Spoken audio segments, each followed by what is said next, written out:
Yeah. So, as you noted there, D, is that, yeah, Bob has to go, the board has to go, everything.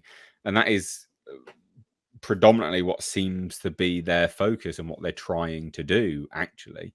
And I'm so glad Mexican Iron Man could join us for this, because I wanted to hand it on over to you if you did manage to make the stream to kind of handle this. Do you want to explain what's happened with Ike Perlmutter, with Nelson Peltz, with the likelihood of what's going to happen, and where you, especially being a Disney, shareholder, what you think happens from here? Sure. Yeah, full disclosure, I got a block of stock when my mom passed away early 2000, and have bought more shares over the years, including the block that I bought between 172 and 184.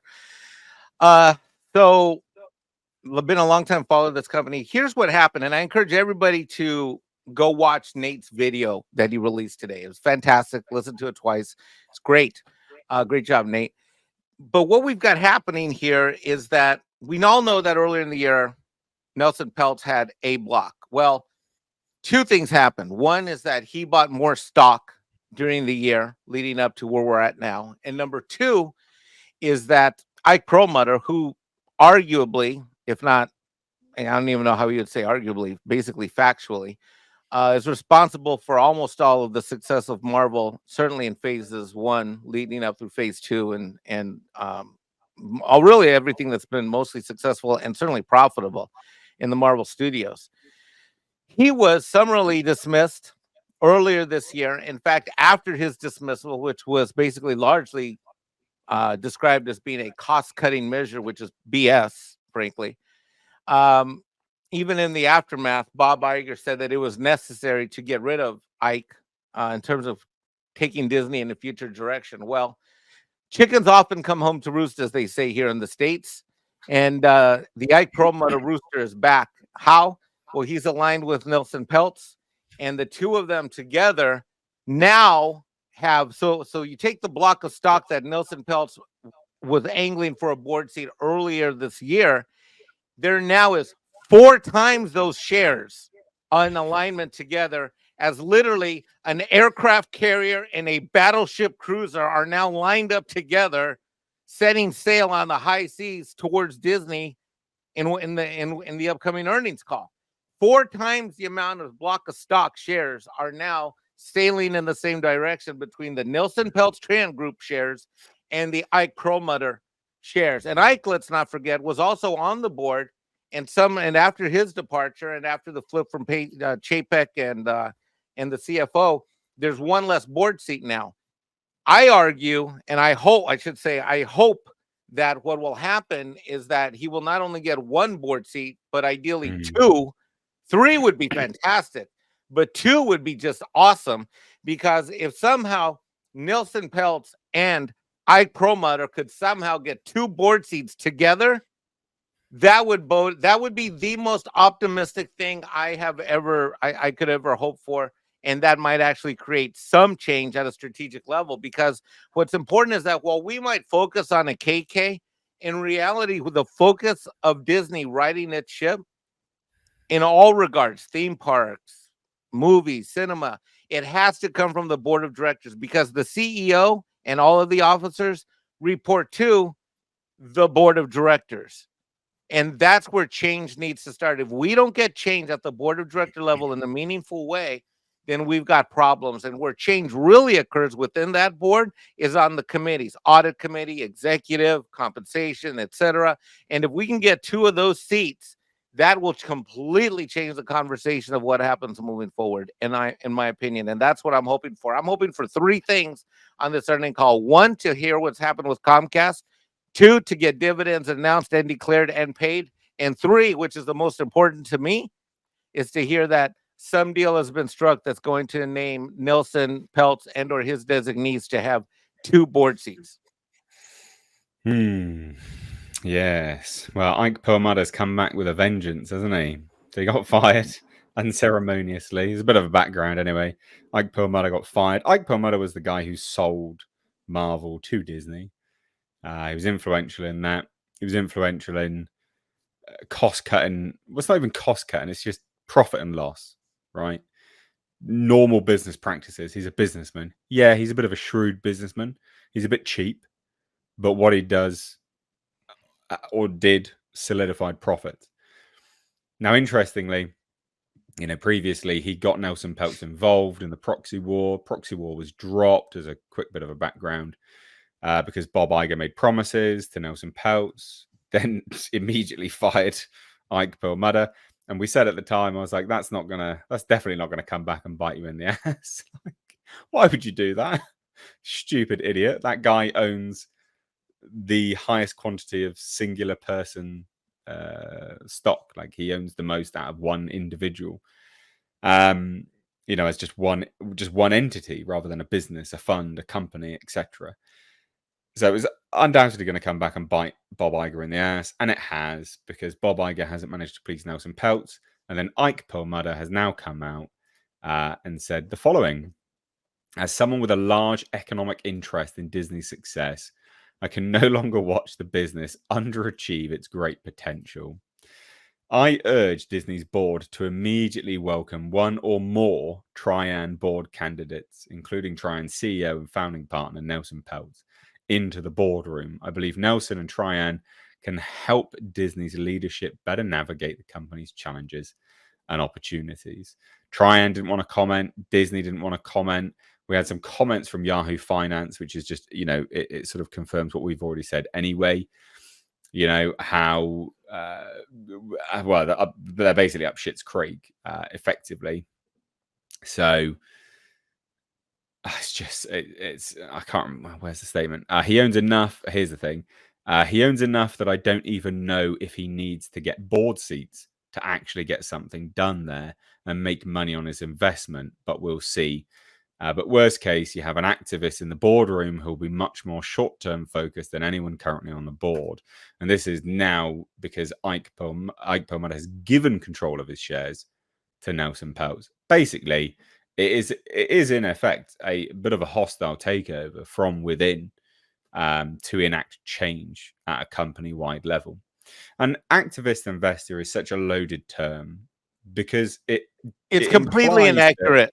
It implies that anyone wishing to get a return on your investment and have a business do well and succeed, for the very reason why you invested in that business, you must be an activist, which is completely wrong. And in actuality, they have activist investors on there, the ones promoting ESG, the ones giving DEI massive funds to these companies. That is a true representation of an activist investor, someone that will actually keep fronting and buffering the profit losses just because they want to enact social change. I mean, it's nonsense. So there's a bit of an overview. There's the things we got. Mikey's great comments as well. Nick, I know you commented on this, but I want you to comment on this now. You did so on your own channel, but what do you think, mate? To me, it looks like they're setting up for, like what you said earlier, like a hostile takeover. They're getting people lined, and I'm curious on Mike's thoughts about this as well, because this was one of the speculation questions I was going to ask Mike was, how many other people that are already on the board do you think are on Peltz and Perlmutter's side on this? None. You don't think any of them are? None. Not one. I don't want to derail the stream, but I could bring up the Disney shareholder. I could bring up the Disney corporate governance list of board of directors from their website and go through one by one and tell you why they're not and where they're from. I know for a fact that they're absolute fact that 3 of them are placed by BlackRock specifically. So none of them on that entire board are in alignment with this. They all regard Nelson Peltz as there is no one on that board that is fighting for the Disney that we all love and hope comes back. There's not one of them in particular, because the tenure of every one of them is no more than 2 to 6 years. They are all children when it comes to this board. They are all they may be 30 or 40 years old, but they're all children from a corporate governance or from a Disney stewardship standpoint, and that's what's needed is stewardship. That is what a proper director does when from a corporate governance. They care about the mission of the company, they care about the customers, and they are the stewards that ensures that that company, its officers, its employees, and its budgets and its finances are all in alignment with what it is that the global market of customers want. There is not a single person on that board that is in alignment with Nelson Peltz or Ike Perlmutter, because if he was, then Perlmutter himself, as Nate aptly reported a moment ago, recounted a moment ago, never would have been kicked off because he was kicked off. Which then in that case makes what they're trying to do probably a lot harder. Well, yeah, that's why there's a proxy. That's what Nate was talking about a minute ago. We got to go back to what Nate said just a few minutes ago about hostile. Is that the way corporate governance works is the shareholders, supposedly the shareholders, vote on who is on the board. The board controls the officers, and the officers control all of the employees below them, the Kevin Feige's, the KKs, and all that. So what Nelson Peltz is doing is he's getting ready for a hostile takeover potentially, because if he doesn't get what he's want, then he's going to have to go hostile. He played nice earlier in the year, right? He played nice. Now the battleship and the aircraft carriers are lining up on the open seas, and he's getting ready. If he has to go hostile, he will. Now, a proxy fight means he tries to tell everybody else out there, hey, I need your votes because I'm going to vote in a new board of directors, or I'm going to replace some of the slots. And that's how he can force himself on, because either he's invited on by the board of directors that's already there. That's the play nice mode. Or he goes and lines up votes with Perlmutter and as many other people as he wants. I mean, I would be a proxy. I don't have obviously that many shares. I've got for a guy in Hilton Head, South Carolina, I got a good chunk, but I mean, not really in the big scheme of things, I don't. So, the thing is that he's got to get all these people together in a proxy fight. And I got to tell you, you talk about things coming back to roost in the same way that Nate was, Mr. H was referring to, or Perlmutter coming back. Let's not forget, I'm not alone. There's people that were on that phone call on the annual investor call that will line up with Peltz. There are more Mike Mexican Ironmans out there. And some of them were on that investor call, and we are all over this country, and but we haven't had anyone to rally behind. But I'll rally behind Ike. I'll rally behind Nelson Peltz. I'll rally behind both of them all day and night if I can get back the company that I once loved as a kid. And the other thing I'm curious about with this whole situation is where's George Lucas's stance on this? Because he's a big shareholder from when he sold Star Wars to Disney, and does he even still own all those shares? Well, first of all, I don't know how many shares he still owns, but I know that he's not in the top 5 list of individual shareholders. And even if he was, what he did is he put a lot of those shares in various trusts. He is not an investor. He's just the guy that owns them. And he's not an activist investor. He doesn't, I don't know where your question is coming from, Nick. And I love you like a brother. But we've got to, and we as the fans need to stop caring about being delusional that George Lucas really cares. And on top of caring, even if George did care, is he willing to do something about it? Because he ain't. Yeah, he's not. He's not. He said himself, for $4 billion, I sold my children to the white slavers. He said he knew what he was doing. Here's my kid. Here's $4 billion. Take my kid. Buy white slavers. I'm taking my $4 billion to the bank. George is out of the picture. If he got back involved, I would be in shock. I would be absolutely, because George Lucas has had plenty of opportunity to forcefully course correct Lucasfilm with his name and reputation. Forget about his stock voting. He's had plenty of opportunity with his name and reputation to course correct Lucasfilm, and he hasn't. He sat on the sideline like a beta. I'm not even going to say it, but come on. All right. Yeah, good point. Culture? We haven't heard from you yet, mate, I don't think. I think Ike's return is good. Well, Mike was doing a brilliant job, and I didn't, I'm not going to interrupt the guy when he's on a roll. But Yeah, I think Ike's return is amazing. I think that this is what we predicted not that long ago would happen because the company was still headed in the wrong direction. I think Mike and I both were talking about it. If Ike came back and threw in his lot with Peltz, which he did, I suspect there are a lot of other large shareholders. My proxy's going to go to Peltz. So what does that tell you? The Trian management group. Why wouldn't it? The company's been headed the wrong direction for a long time. And, like Mike, I mean, I'm not Peltz. I don't have 30 million shares, but, it means something to me that they actually make money. I'd like to see them up around, 170 to 200 where they were. And again, I mean, Mike called out earlier today that a lot of the early excitement around streaming was speculative by Wall Street, and that's how it got to that elevated level. Fair value for the company with its asset value alone would be about $72 a share. And that's my estimation. I think that would be a fair market value, but that would mean it would have to go lower. So I'm not rooting for that. But what I am rooting for is the company to bounce back to the performance that it's supposed to create lasting value. And Mike already hit the point about, the fact that the board members that are there have limited experience in entertainment. They certainly don't have enough experience in governance. And, I mean, we've been talking about, they brought in a forced labor professional from Nike to be on the board. I mean, that guy is, all about the camps that you concentrate in China.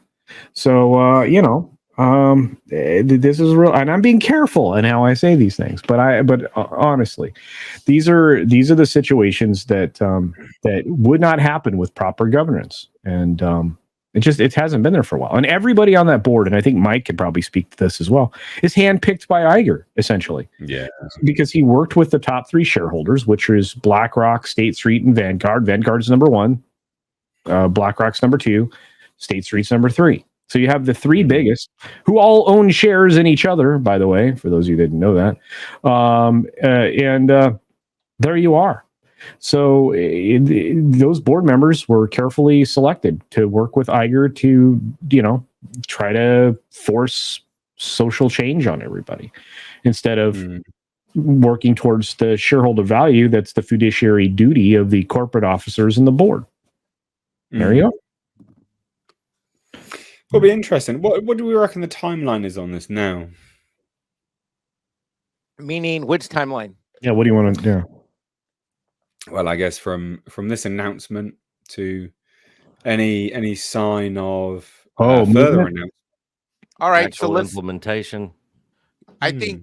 All right, so I'll throw this out. I could be completely wrong, but I would expect that there's going to be waiting and seeing till November 8th, and let's remember that the November 8th call is reporting on the fiscal year that ended September 30th. So the 12-month business year ended September 30th. We're now in the first month of the next quarter, the first quarter of the coming year, because they don't start in January 1st. They run October 1st. So I think depending on how the market reacts to whatever is going to be on that earnings call, will drive and guide a lot. If the reception is flat to poor and the stock doesn't have a dramatic improvement based upon the announcements, like, for example, let's just say Bob announces the Comcast deal is done, the valuation makes sense, and all the finances in place to close it. I think Wall Street will react tremendously well to that, and that puts Nelson Peltz kind of back. See, because the better the stock does, the better that the greater the extent to which Bob Iger's announcements look like the stock create a stock benefit in terms of rising higher, then the less powerful Nelson Peltz is. The more that any announcement from after that earnings call happens, because Bob's now had a full fiscal year to do whatever he's going to do. So the more that stock languishes or deteriorates in value, then that, in my view, shall accelerate Nelson Peltz and Ike Perlmutter's feeling of that quote that you gave, Mr. H, just now, where he says, I can no longer stand back and see that happen. So that's what I think in terms of a timeline. Okay. All right. Yeah, and I think sector analysts have a lot to play into it too after we get this quarterly call. I think on the 9th we're going to know which direction things are going. I think Mike's 100% right. Yeah.